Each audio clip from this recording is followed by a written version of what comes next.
Vous avez mal au genou depuis des mois. On vous a dit l'âge.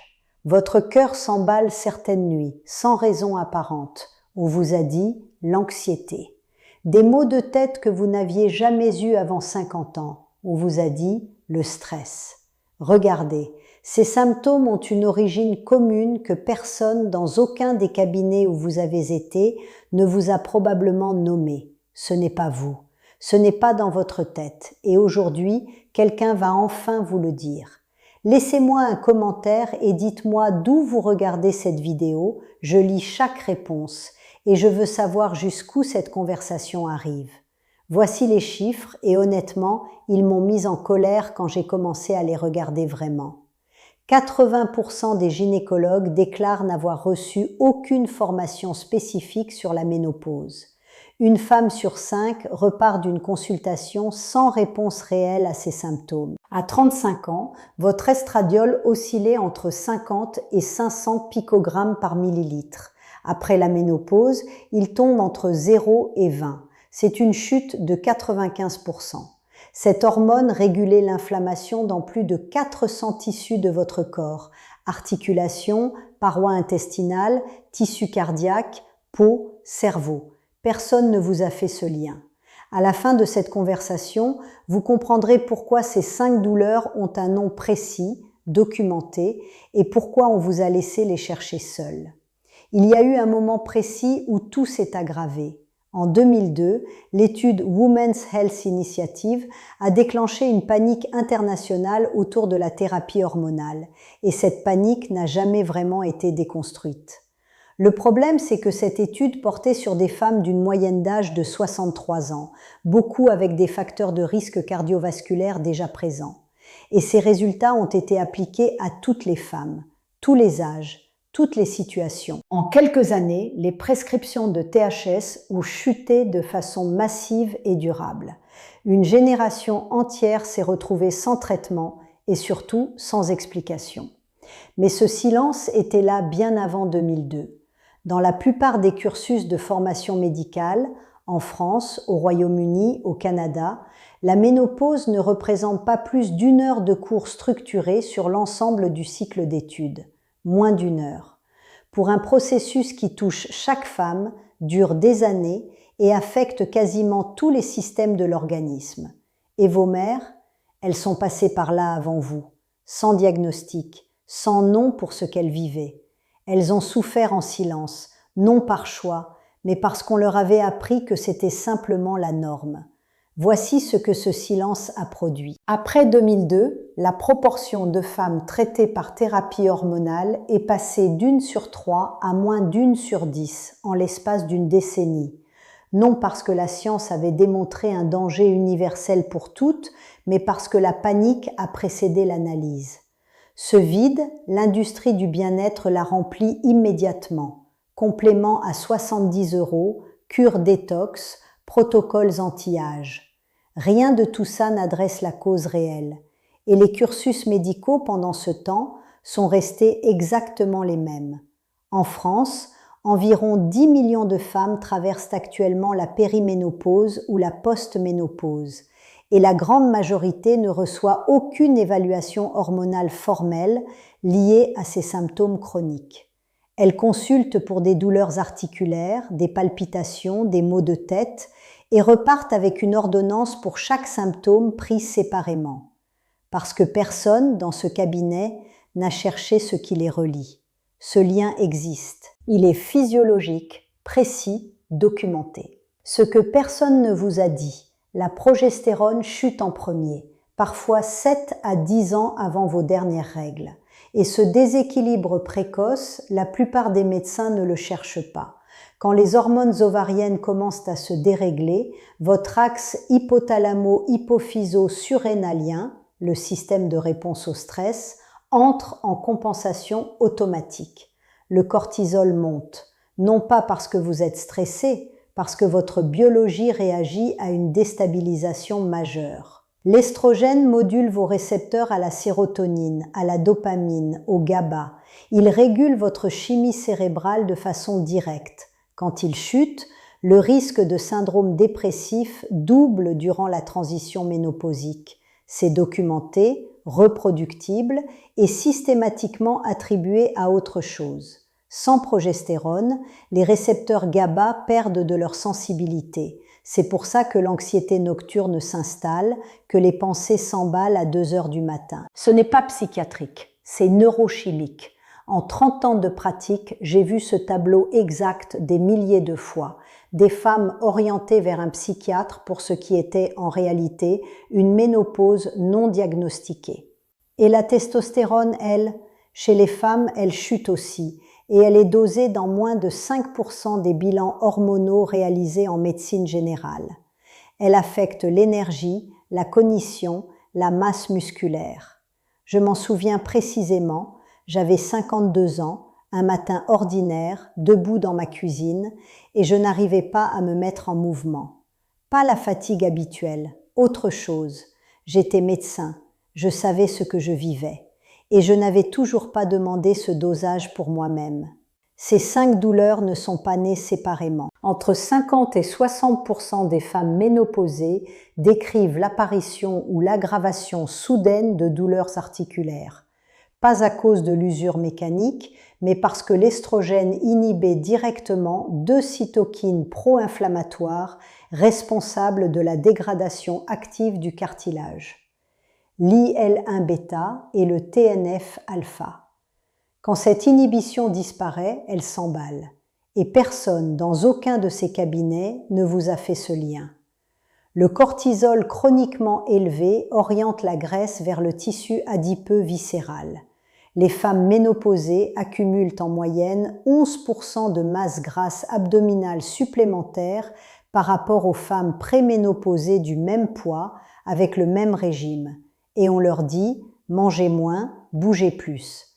Ce conseil n'est pas faux en soi, mais il ignore complètement le mécanisme. Il échoue. Et la femme se retrouve, encore une fois, à se demander ce qu'elle fait mal.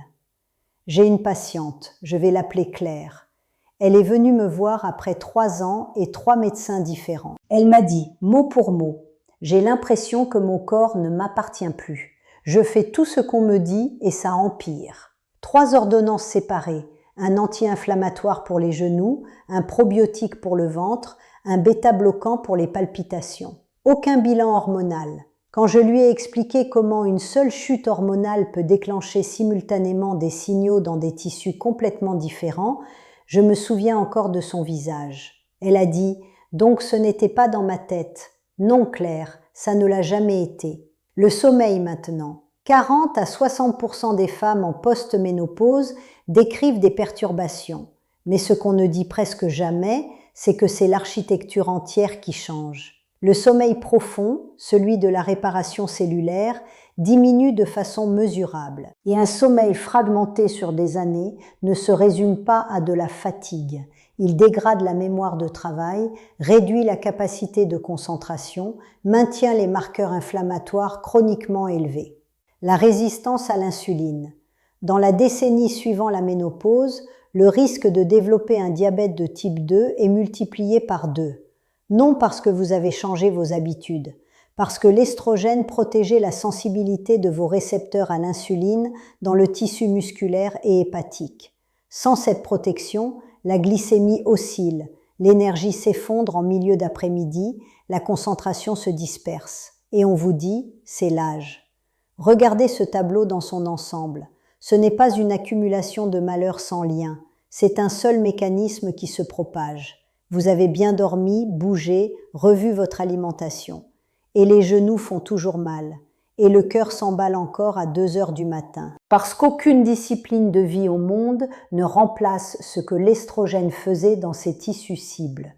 Aucun exercice ne compense une résistance à l'insuline hormonale. Ce n'est pas un manque d'effort. Ce n'est pas vous qui avez échoué. C'est un diagnostic qui n'a jamais eu lieu. Ce que vous ressentez maintenant, cette colère calme, cette clarté, c'est une réponse juste à une réalité documentée. Ce n'est pas l'âge, c'est une chute hormonale que personne ne vous a expliquée. Vous n'êtes pas folle, vous n'êtes pas seule. La souffrance que vous portez depuis des mois, des années peut-être, elle n'était pas inévitable, elle n'était pas méritée, et elle n'était surtout pas dans votre tête. C'était de la physiologie, ignorée, systématiquement. La première année sans réponse, voici ce qu'elle fait. Les bouffées de chaleur ne disparaissent pas d'elles-mêmes. En moyenne, elles persistent 7 ans. Chaque nuit interrompue s'accumule. Pas simplement en fatigue, mais en dégradation concrète de la régulation émotionnelle, de la concentration, de la capacité à encaisser ce qui avant vous laissait stable. Vous vous irritez pour des choses que vous auriez absorbées. Vous vous reconnaissez moins. Et la voix intérieure qui se demande si vous exagérez, elle grossit chaque mois qui passe sans diagnostic. Personne ne parle au cabinet de ce qui touche la sphère la plus intime. La sécheresse vaginale, les douleurs lors des rapports, les urgences urinaires, c'est le syndrome génito-urinaire de la ménopause. Il touche jusqu'à 50% des femmes en post-ménopause. Il ne se résout jamais spontanément, il progresse. Contrairement aux bouffées de chaleur, il ne s'atténue pas avec le temps. Et comme personne ne pose la question, la plupart des femmes concluent que c'est simplement ce que ça fait de vieillir. Ce n'est pas ça. À 3 ans, quelque chose commence que vous ne pouvez pas sentir, et c'est précisément pour ça que c'est dangereux. La densité osseuse. Dans les 5 à 7 premières années suivant la ménopause, les femmes peuvent perdre jusqu'à 20% de leur masse osseuse. Ce n'est pas du vieillissement, c'est la disparition d'un effet protecteur direct sur l'os. Et pendant ce temps, sans signal d'alarme, la protection cardiovasculaire que vous aviez depuis l'adolescence commence à s'effacer silencieusement. Le risque monte. Et personne ne vous en parle. À 10 ans, à 20 ans, voici le tableau.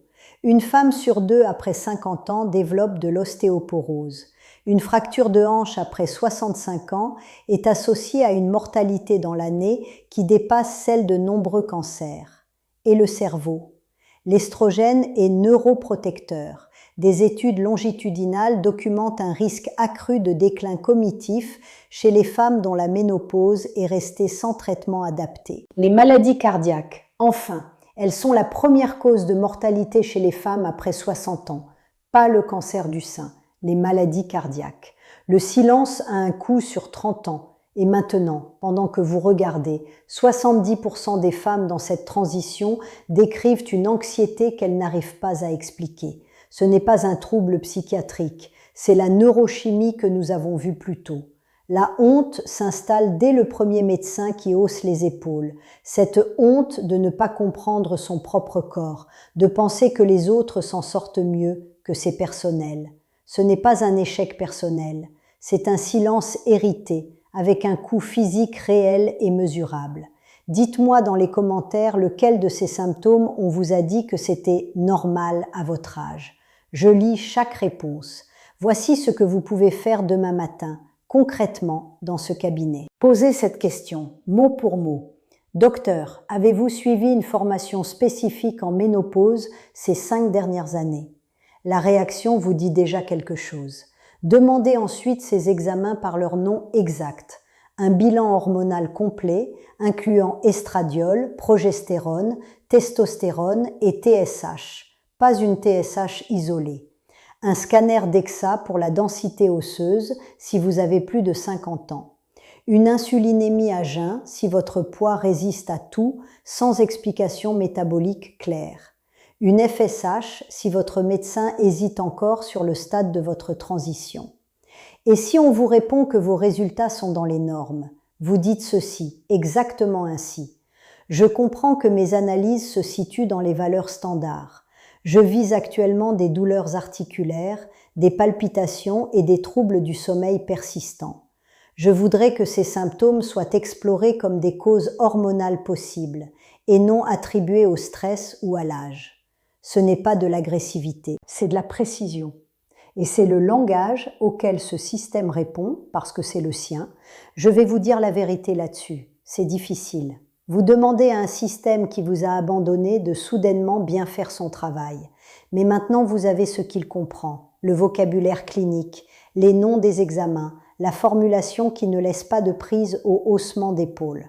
Si votre médecin ne connaît pas la ménopause, et beaucoup ne la connaissent pas, sans que ce soit une faute personnelle, cherchez un praticien formé. En France, le GEMVI, le groupe d'études sur la ménopause et le vieillissement hormonal, publie un annuaire de médecins spécialisés.